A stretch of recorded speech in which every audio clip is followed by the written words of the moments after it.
Haha, I thought you guys would like that. Look at that. Pretty trippy, hey? Now that's New Year's. So get your mushrooms handy, because we're gonna shine, baby, shine. Anyways, underdogs, misfits, and other little lunatics. Welcome to my New Year's Eve storytelling. All mysterious. That kind of looks really cool. I like it. Uh, Very cool. Why not? I can read. I'll trip you out at the same time.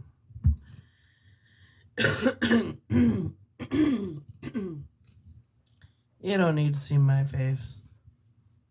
You're not missing anything. Okay, here we go. Let's shine. There. All year with Anthony. Katie Fitzgerald. There. 5, 4, 3, 2, 1. Happy New Year! The crowd in the hotel ballroom clinked their glasses and sipped champagne. But Gwen was out the kitchen door like a shot, heading into the frigid night air without looking back. The important moments of the party were over, and she'd done her best. But Gwen was out the kitchen door like a shot, heading into the frigid night air without looking back. The important moments of the party were over, and she had done her best, but she was sure there was no way it had been enough to impress her boss, the perfect and unrelenting Corinne. Corinne had made her instructions clear. Wow, me tonight, or I'm letting you go. Wow, her. Huh? New Year? Same old impossible expectations. The balloon drop Gwen had planned for midnight had been canceled due to a delayed balloon delivery. Oh, not the delayed balloon delivery. The desserts had been half the size of what she had expected, and only half of the catering staff had gotten the memo about the dress code. The list of flaws in this celebration could probably fill a whole page in the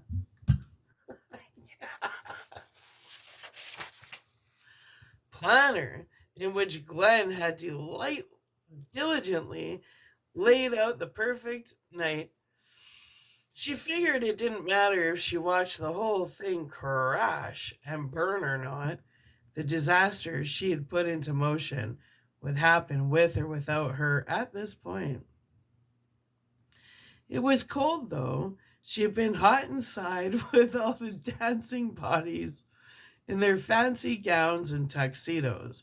But out here, in the parking lot, the plain white blouse and slacks that made her look professional yet unassuming were far too thin against the winter chill. She hugged herself, rubbing her hands along her upper arms as puffs of her breath and sailed towards the stars. I'm so thirsty all of a sudden. Water break. I think now I know, like, with Arabic women, they have to keep their face covered. Okay.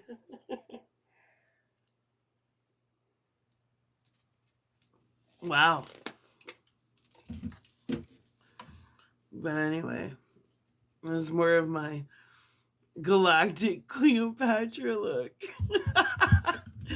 Anyway, let's get at it. Gwen, the sound of her name is a tentative male voice, caught her attention, and she glanced towards the kitchen exit. Anthony? She breathed as she realized it was the sweet sous chef from the catering company who had been trying to help her all night. Even in this miserable mood, the sight of him lifted her spirits just as a touch.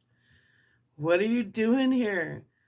Notes of Auld Lang Syne slipped through the crack in the door where he had left it propped open. You disappeared, he said gently. I was worried. He was wearing a white double breasted chef's jacket, which he began to unbutton, though it left him in short sleeves. He draped it over Gwen's shoulders. Happy New Year, he said. Gwen breathed in the smell of onion and basil. That smell always made her think of Anthony. I don't think how happy it is, she said with a sigh. Green is probably counting up my mistakes as we speak. This has been a train wreck. Anthony shook his head. That's not what I saw in there. You were busy, Gwen protested. Trust me. Green is going to have my head on one of those shiny silver plates with lids.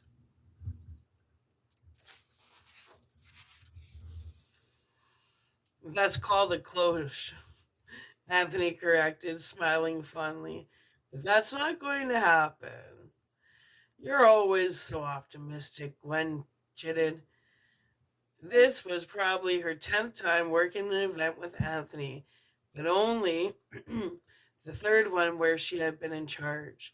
The first and second experiences had gone so well, and Green had an immovable three strikes and you're out policy. Gwen was sure Anthony was only being nice, as he always was to everyone. But Green will tell it like it is, so you may as well too. Green is a jerk, Anthony said, spat bluntly. She thinks a perfect party is one without a crisis.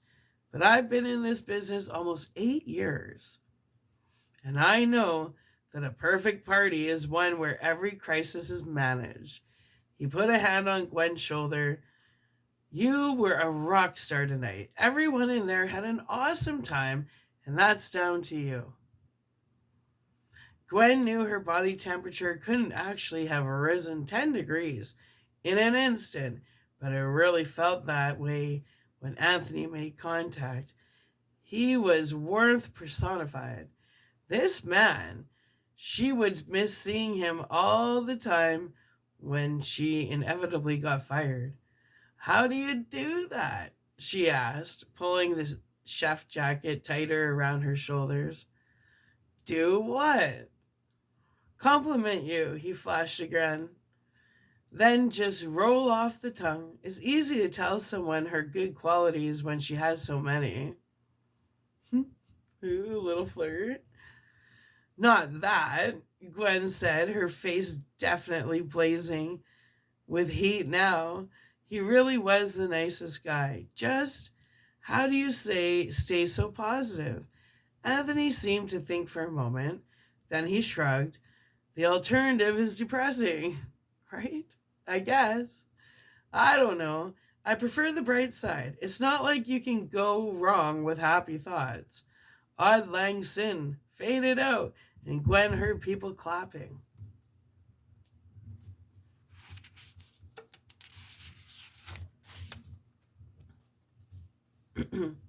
That didn't sound terrible. As if reading her mind, Anthony said, see?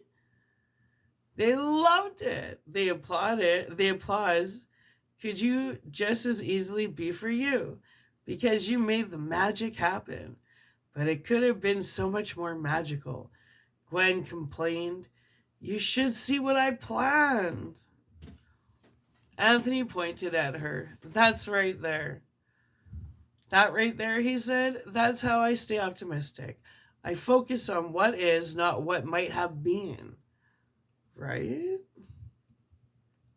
Only you know how different the party looked in your imagination. Nobody else knows that. To us, it just looks like a brilliant event planner threw an amazing party. Gwen replayed Anthony's words in her mind for a moment, trying to reframe the night from his perspective. Quite a few guests had complimented the unique flavors of the appetizers Gwen had selected. She certainly had no reason to believe they would go out of their way to say nice things if they didn't mean them. The sound system had also worked perfectly because, unlike the two previous times she had been in charge, Gwen had remembered to test everything twice at the beginning of the night. It seemed like a small thing, but only because everything had gone smoothly. It would have been a huge ordeal if the speakers had failed or the microphones had died suddenly, right? She shrugged. I don't know. With Corrine in my head, it's hard to know if anything I do is good enough. Anthony had a point, though. She was always so worried about getting even one tiny thing wrong that she had stopped noticing anytime anything went well. I think that's human nature, and I think that's got to stop going into 2026. Yeah. Anyway, side note. Get her out of your head, then, Anthony said. More sounds from inside crept through the doorway.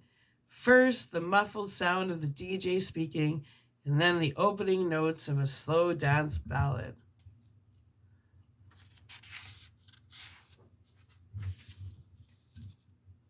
Gwen recognized it as an old, nostalgic favorite. Oh, I love this song! In that case, I know how we get her out of her head, Anthony said. Before Gwen could admit that she had no idea what he was talking about, she found him in her personal space.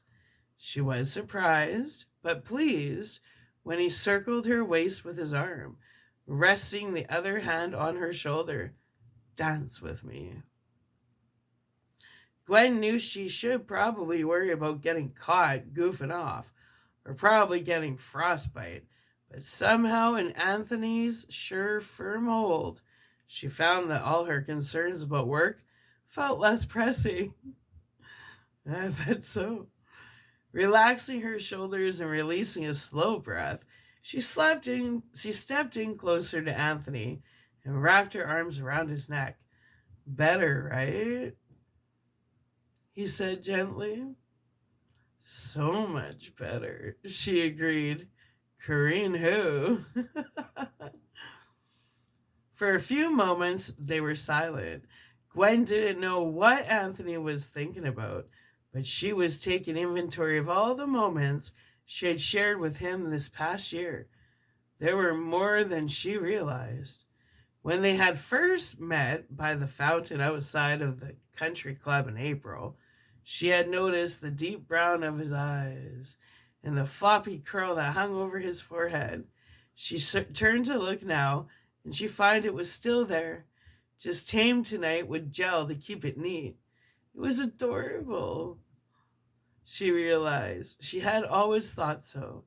In July, the poolside 50th reunion she'd helped host for a nearby high school alumni had required lots of heavy lifting as furniture was rearranged, coolers were hauled, and grills were positioned.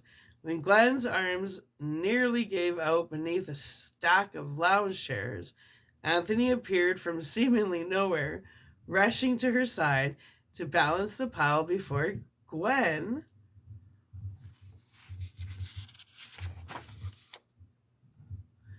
could collapse beneath it. His muscles had taken on the weight like he was nothing, remembering how kind that he had been at the summer event, when his real assignment had been to prepare garment hamburger toppings. She now pressed her fingers into those appealing biceps. You're so strong. She's creeping on the workers. Old cougar, foxy lady. Anyway, Anthony laughed. You think so? Watch this. Carefully, with complete control, he supported Gwen's back. Oh no, it was Gwen, not Creed. I thought Creed was creeping on him. No, it was Gwen. Let's get back to it. Okay. Anthony laughed. You think so? Watch this. Carefully, with complete control, he supported Gwen's back with the palm of one hand and dipped her towards the asphalt. Good thing he didn't drop her. I shouldn't take the romance out of stuff. Anyway, wow, she said, truly impressed. It felt like her heart flipped over in her chest as he slowly pulled her upright again. Strong and smooth, she teased. Oh. You know it, Anthony flashed a cheesy smile that told Gwen his cockiness was a joke. As he drew her in close once again, her memories resumed, coming quicker.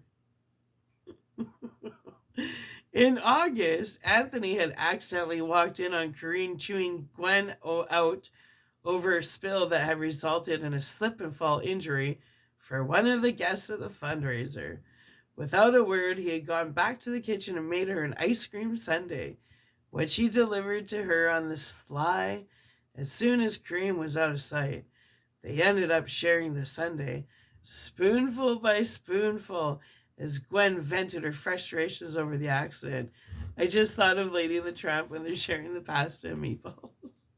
Anyway, he had listened and asked questions, but he also seemed to know that she didn't want advice. She just didn't want to be alone in the aftermath of such a harsh dressing down.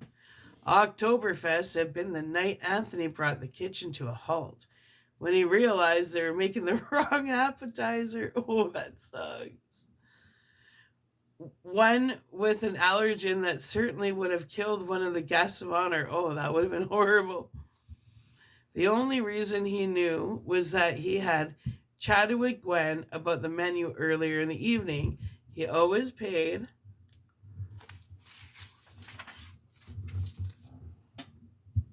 attention to her, always anticipated what she would need and prevented trouble from finding her. How had she not realized before? December had brought a flurry of holiday parties, the last of which was tonight's. She understood now that the late night cups of cocoa they had shared after each Christmas gathering had probably not been coincidental occurrences. Anthony must have stayed late just to grab those last moments together. He must have waited to stay with her. The song Gwen loved came to an end, but as though the DJ knew the moment needed to linger, he immediately faded into another ballad, this one even slower. Uh-oh. Looks like the DJ was reading the room. Anyway. Anthony, Gwen said, her fingers gently smoothing his hair. Are you even on the clock right now? Anthony's cheeks were already pretty red and from being out in the cold, but his eyes had caught a look in them that told Gwen she figured him out. I was sent home an hour ago, he admitted sheepishly. I was on set up, not clean up. You stayed for me? Gwen spoke her realization aloud as it occurred to her. Is that a problem? For the first time, she saw a tiny ripple in his steady optimism, but she quickly put his concerns to rest. Not in the least, she said. Pulling back, Gwen saw Anthony's eyes until she had steady eye contact. I love spending time with you. Anthony lifted a hand to her cheek, and though the music hadn't stopped, he no longer swayed to the beat. They both stood completely still. I had a visual. Sorry. And then Gwen felt a giddy spiral of joy spin through her as Anthony leaned down and pressed his lips to hers. Gwen had always romanticized midnight New Year's kisses.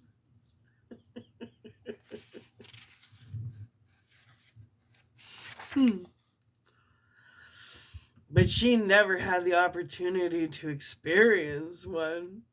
This one was a bit past midnight, and she was only dressed in her work clothes, and it was extremely cold standing in the lot behind the venue, even with Anthony to keep her warm. But no kiss could have been more perfect. Well, it's been a pretty good kiss. I really hope you didn't do that just to distract me, Gwen said, laughing nervously. finding she felt punchy and her lips seemed tingled. Anthony said, seeming lost for words as he cradled her head and brought her mouth to his once more. I've wanted to do that all year. Well, you're not supposed to work, makes work with pleasure, man. Anyway, all 10 minutes of this year, Gwen teased, and he playfully shoved her shoulder. All of last year, Anthony said. Is that clear? Ever since you started working with Corinne. So you're telling me she's been good for something after all? You know me and my silver linings, he quipped. Some good comes out of everything. Gwen gazed up at Anthony, noting that his curl was beginning to lose its shape. Soon it would hang down over his forehead. Again, the way she liked it. She wanted to be there to see that, but the sound of her name snapped her back to the reality of her situation. Gwendolyn, came Corinne's stern voice inside the kitchen. Gwen was being summoned. Right? I know those pauses. Even the most amazing kiss in the world couldn't change the fact that she was still at work, still probably about to be ripped to shreds and then fired by her tyrant of a boss. She swallowed hard, feeling her mouth go dry. Eyes wide, she looked up at Anthony, but he gave her shoulder a reassuring squeeze. As she slowly removed his jacket and handed it back to him, Gwen felt a renewed sense of confidence. So what if Corinne, who barely knew her and saw her at best as the help she thought she was a failure, she didn't have to judge herself by impossible standards. Anthony believed in her, and if she removed fear of Corinne from the equation, she also believed in herself. In fact, why wait to be fired? Don't leave, okay? She told Anthony. I still want to be able to see you after I quit my job. Anthony's eyes widened. Then he gave her a warm, genuine smile. Good for you. Let me go grab my stuff. Meet me back out here and we can go grab a cup of cocoa at the diner to celebrate. Gwen started to move towards the kitchen door, then paused in her tracks. How about a kiss for luck? She asked, giving Anthony a mischievous little grin. Ooh. Anthony leaned down and gave her a peck on the lips, followed by a longer, slower kiss that curled her toes. You don't need it, he said, but any excuse to kiss you works for me. Wow, they really jumped. They hid their feelings for a year and then that one New Year's kiss and they're all over it. Anyway, good for them. Soothing her shirt and quickly kneading her hair with her fingertips, Gwen squared her shoulders. However, Corinne reacted when Gwen However, Corinne reacted when Gwen resigned. She knew she could face it now. Whatever vitriol Corinne had to spew would be counteracted by sweet words from Anthony. Not just tonight, but all year long. That was cute beginning story. Well, underdogs, misfits, and other little lunatics. This is the beginning of our New Year's 2025 celebration. How do you like the headpiece, right? Right? I'll throw it on every odd story, but I think it'd be a little too much to wear the whole time tonight. Anyway, it's kind of fun though. I like to shine. Anyway, I love you. We're coming back with our next story. Oh, wait. It says about the author. Let's just read about Katie. I need some more water. Water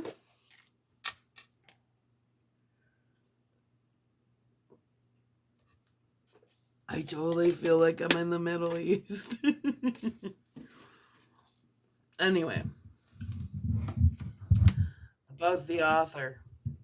Katie Fitzgerald is a house or homeschooling mom, trained children's librarian, and short story and flash fiction writer. Her short contemporary romances appear online at Spark Flash Fiction, that's SPARK space FLASH space FICTION. That's it. And Micromance, okay, MICROMANCE magazine, and in several anthologies, including Wither and Bloom, WITHER, and BLOOM, which is 20 Hills Publishing on February the 2023rd, A Winter Promise, Dragon Soul Press, December 2023, in 12 Days of Book Club Mass Volume V11, whatever that is, Roman capitals. I think that's 7. I don't know. Maybe 7. Anyway. Once Upon a Book Club Box, Fall 2024. She is also the author of Library Lovebirds, an ebook collection of bookish romances, September 2024.